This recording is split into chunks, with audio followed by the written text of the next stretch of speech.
Okay, so a lot of different pottery videos will show you all of the things that you're supposed to do when you're throwing a pot. We show you how to do things this way and how to do things that way. But after teaching for 12 years in these studios and thousands of people, I noticed there are a lot of things that people do automatically that, in my opinion, are don'ts. So this is a video of all the things you should not do. If you are doing them, I'm not shaming you. I'm just going to tell you my opinion on why they don't work. Okay, so we're going to start with this ball of clay.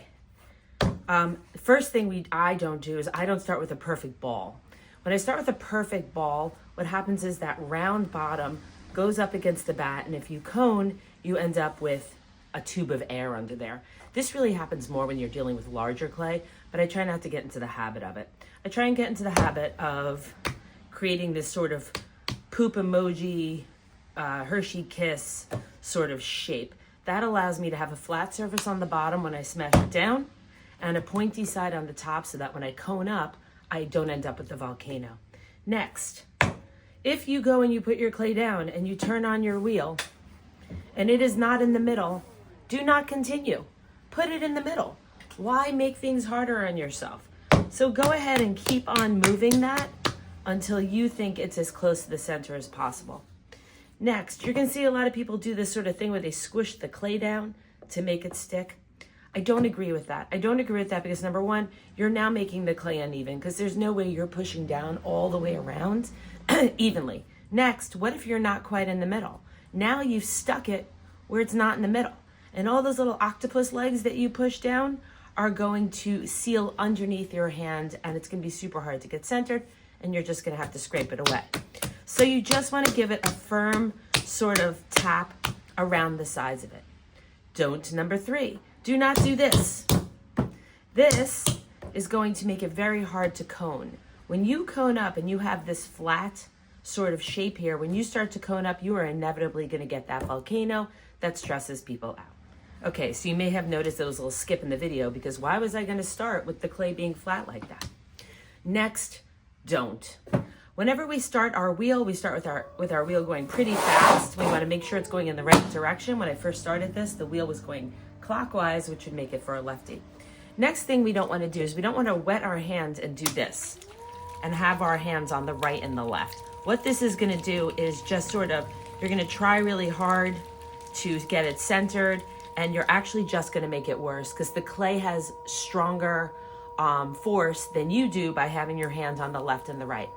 Key note also, if you have your hands on the right, now your waist is moving as well. If your elbows are down here, it gives you a little bit of a fighting chance if you do the left and the right, but I still don't prefer to do that. What do? I work from between 6 and 7 o'clock with my left hand here, and I start with my right hand between 1 and 2 o'clock or around 2 o'clock, and I just sort of lock in here. Now, by having my elbow up against my body, the clay, it gives my body more strength over the clay. So the clay can't tell me where to be. So this should hopefully give you the ability to kind of start getting it to stick. Now, how do I get it to stick? Well, I don't just push this way or push this way. I push down in with my left hand and down with my right hand. And if I want to get it to seal, once I get it kind of close to the middle, I'll take my pinkies and sort of seal it down on the bottom there. But I don't want to go flat. The next don't. A lot of people start to center and they put a lot of pressure on their backhand and not enough pressure on their top hand. What happens then? The clay starts to throw off of the wheel. It slides off, bucket falls on the floor. It's a disaster. So I start by pushing down with my top hand to make it stick, and then I start to push from the back. Now the goal is to make your top hand even pressure while your backhand is putting even pressure. So your backhand is doing the centering of it towards the middle while your top hand is pushing it down. And if you just sort of hang out there with the wheel going relatively fast and you keep adding a little bit of water, then it should eventually listen to you. The next don't. I don't want to have my whole entire hand on the top. If I put my whole entire hand on the top, I end up pushing clay here and pushing clay here. We really only want to be working on one quadrant of the clay. If you push your clay here and you push your clay here, here and here, you're telling it two different information. You're pushing it stronger here and less here. Next thing I don't love is this divot that's produced by the side of our hand. That divot is going to make it hard if we clone up the clay, because then you're going to get that volcano. The same reason why we don't push the clay down up on the top.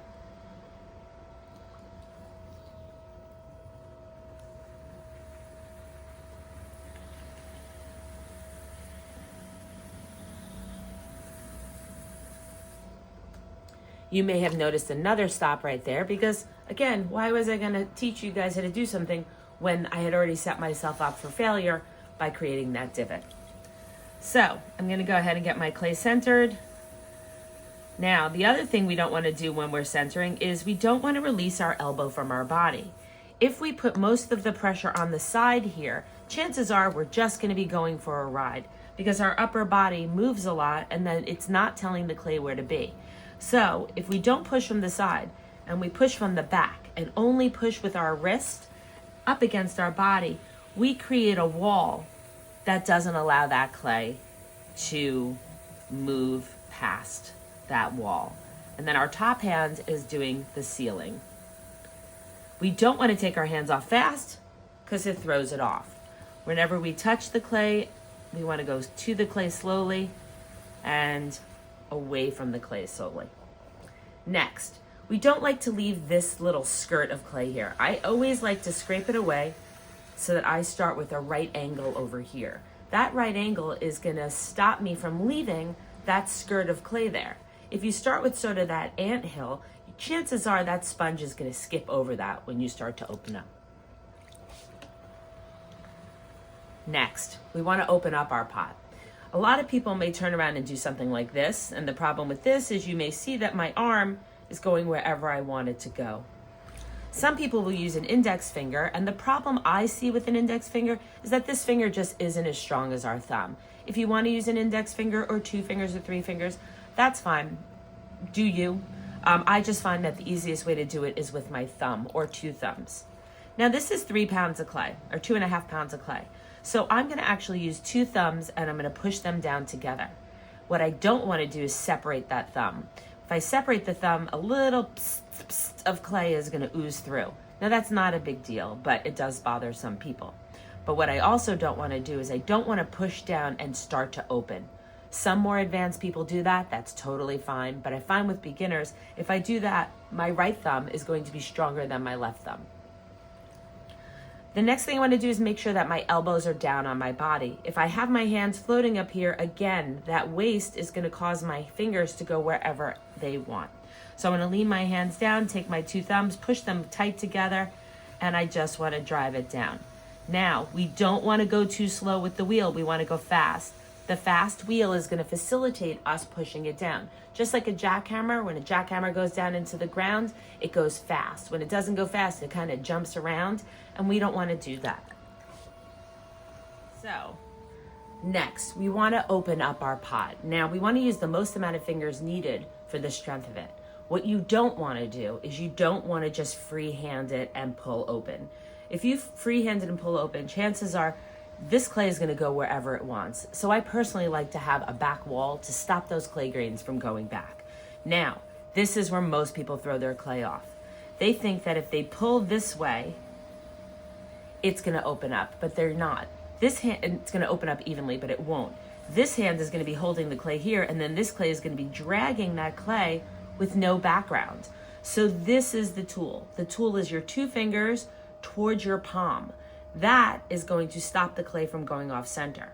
But we also want this back hand to pull back a little. If we just squeeze up against our hand, this clay is going to ooze up, and it's going to ooze up unevenly.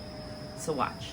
Fast wheel, drag those fingers towards here. I'm going to pull my left hand back a little bit, and I'm going to come out. So see, this hand supported it. If I was to do this, it would throw it off center. Now it's a little off, so what am I going to do? I'm just going to push my hand up against my body, use the palm of my hand here, and just hold off. Now we want to compress that floor. I just sort of hold on to that sponge tight, my elbows are on my thighs, and I'm just going to push at 3 o'clock. We don't need to go back and forth. Some people do, that's fine. So now what we don't want to do is we don't want to start pulling our walls at this speed. If our wheel gets too fast and our walls get too thin, if we keep it at this speed, the clay is going to go out into a bowl, and we're aiming for that not to happen. So we're going to slow our wheel down. I always like to keep my foot on the pedal. I slow down and speed up sort of just inherently from experience, and I feel like you will too if you keep your foot on the pedal. So now, we do not, okay, a lot of people are going to show you to do this, but I do not agree, and you can be angry at me for saying this, but I just don't understand the logic. I'm going to explain why. I don't want to squeeze water onto my pot. All the water now just went to the bottom, so then what are you going to do later? You're going to constantly get the water out. That's going to take the clay away but leave the grog, and then the bottom you're going to be bothered because it's going to be all bumpy. I just fill my sponge with water. I wet my hands, and I work fast enough so that my fingers don't get too dry by the time I get to the top. Now what we don't want to do is we don't want to have our hand shaped like this. If our hand is shaped like this, you're going to end up pushing the clay out. We want to have our hands sort of in a puppy dog sort of way like this, and we want to use our fingertips, not our fingerprints. What we don't want to do is we don't want to pull out. So we're going to start down on the bottom. We're going to start to pull. And we want our outside hand to see what's going on the inside, which means that both of our hands should be ending up here. What we don't want to do is we don't want to go ahead and pull this, pull this, pull this, pull this, and have that inside hand meet our outside hand. That's going to create the clay to go out when we're aiming for a cylinder. What we don't want to do is have our hands not in the same position on the wall. We don't want to have our inside hand at 4 o'clock while our outside hand is at 3 o'clock.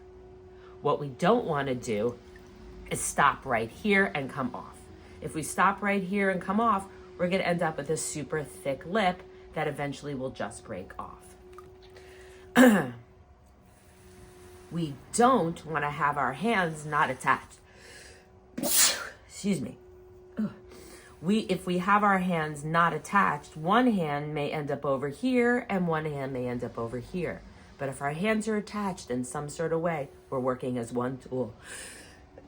Ooh. We don't want to have our hand move faster than the wheel. In the converse, we don't want to have our hand move slower than the wheel. If our hand moves slower than the wheel, it means we're hitting a couple of these spots too many times. And just like an electric sander, it's going to make that too thin. Now, what is always the result of either one of those two things is an uneven lip. An uneven lip happens because our hands are not paced at the same speed of the wheel. So we're touching one part a little bit more than the other. What we don't want to do is just freehand it when we do our pin tool. What we want to do is hold on, wet our two fingers, our index finger and our thumb. We want to hold on to that lip firmly so that it's gliding through. We want to hold our pin tool close to the pin. We want to lean that pin up against our thumb. We want to touch our pot, and we want to use that tip to drive it in until we hit that finger, and then we're going to lift. Never, ever, ever touch your clay with one hand. This right here, you'll never get it straight. Some people will go ahead and use a wire tool. I don't do that. I also never, ever, ever trim my lip too early. So just now, I just took off quite a bit of clay. I could have waited until my lip was thinner and I would have taken off half the amount of clay.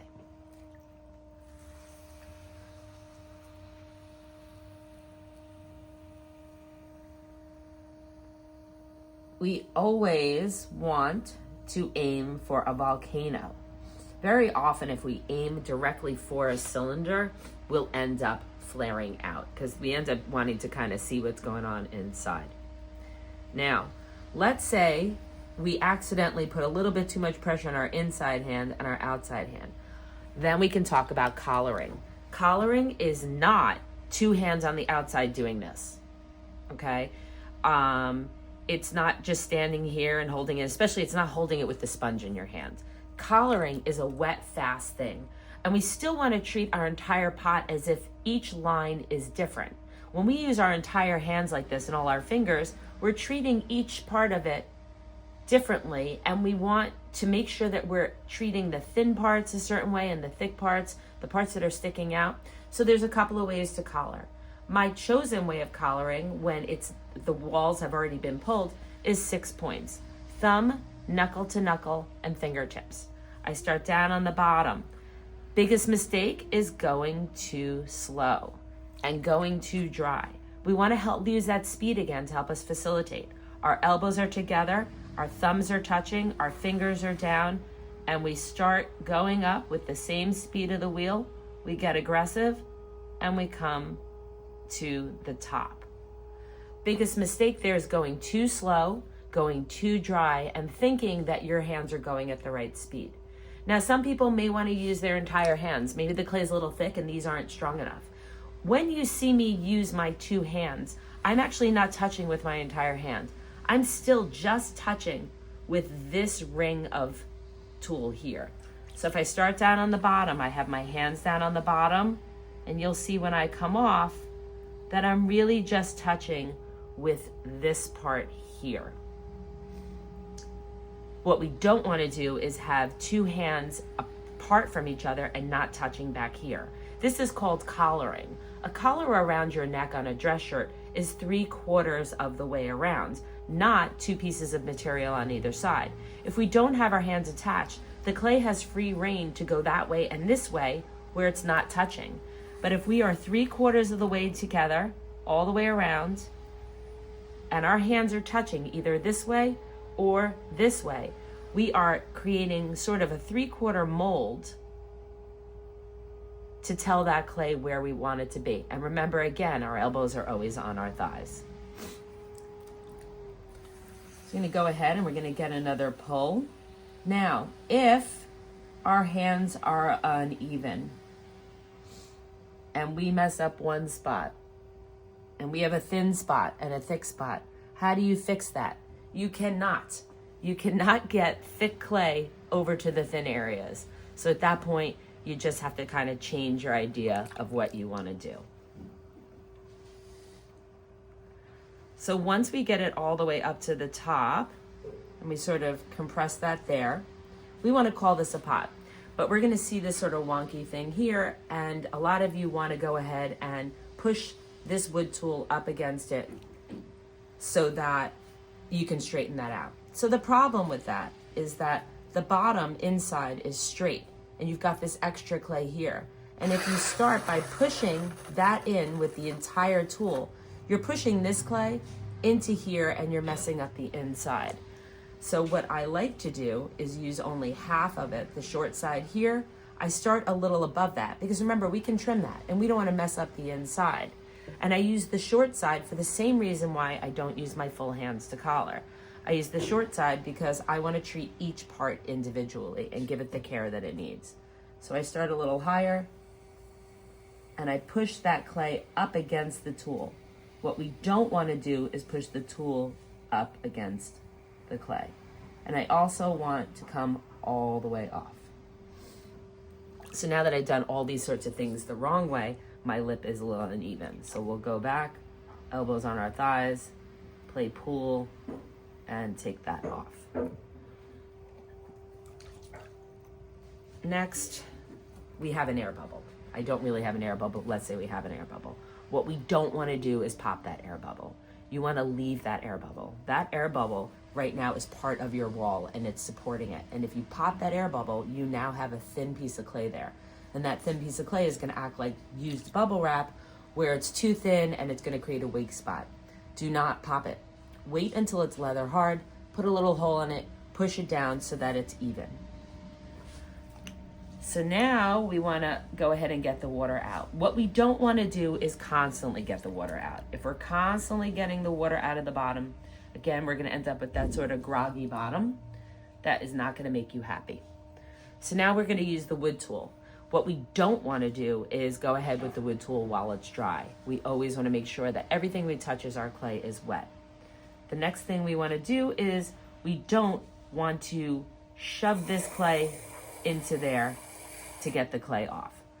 Number one, all you're doing again is just shoving that excess clay in there, and you're going to ruin the inside, but that's actually not even the blade. What we want to do is hold on to this like a pencil. We don't want to hold it like this because this gets us in the way and we're not going to be able to get our elbow in. We want to hold it like a pencil. We want to line this up with the side of our pot. We want to start high, and we don't want to go slow. We want to go fast for that same jackhammer thing. We want to drive it down and come up. There are many ways to do this part, but the way we teach beginners is to use your pin tool and put it underneath. What we don't want to do is we don't want to lift this tool up, because then that clay goes into the pot. Need like 5 minutes. Okay. Everyone just came in early while I'm doing a video because they don't know I do videos when no one's here. So we want to make sure that when we do that pin tool and we have that extra clay down there, we keep this pin tool as flat to the bat as we can. And then we get rid of Okay. Now, last but not least, we don't want to just pick this up and put it to the side. If we do that, when we go ahead and there's clay around here and we pick this up, our fingers are likely going to slide and then we're going to hit our bottom. So what I just did there, we don't want to try and fix this while it's not moving. We want to make sure that the wheel is moving, and then we have full ability to touch our pot. What we do want to do is clean the sides of our bat and make sure that it's dry enough. Now, 2 different opinions here. You can wire this on your bat. I personally do not. I wait until it gets a little leather hard. If we go in deep enough with our wood tool, we do have the ability to take this off without touching it on the side. So I would say don't touch the side of your pot when you're taking it off. When you wire it, you can put your fingers here, use your knuckles as leverage, and pop it up and put it onto a piece of wood. So that's pretty much all it is. Considering I did all of the don'ts, it's not that bad. So I'm, again, not trying to shame you for doing the don'ts. I just thought it'd be great to show you the don'ts. Good luck.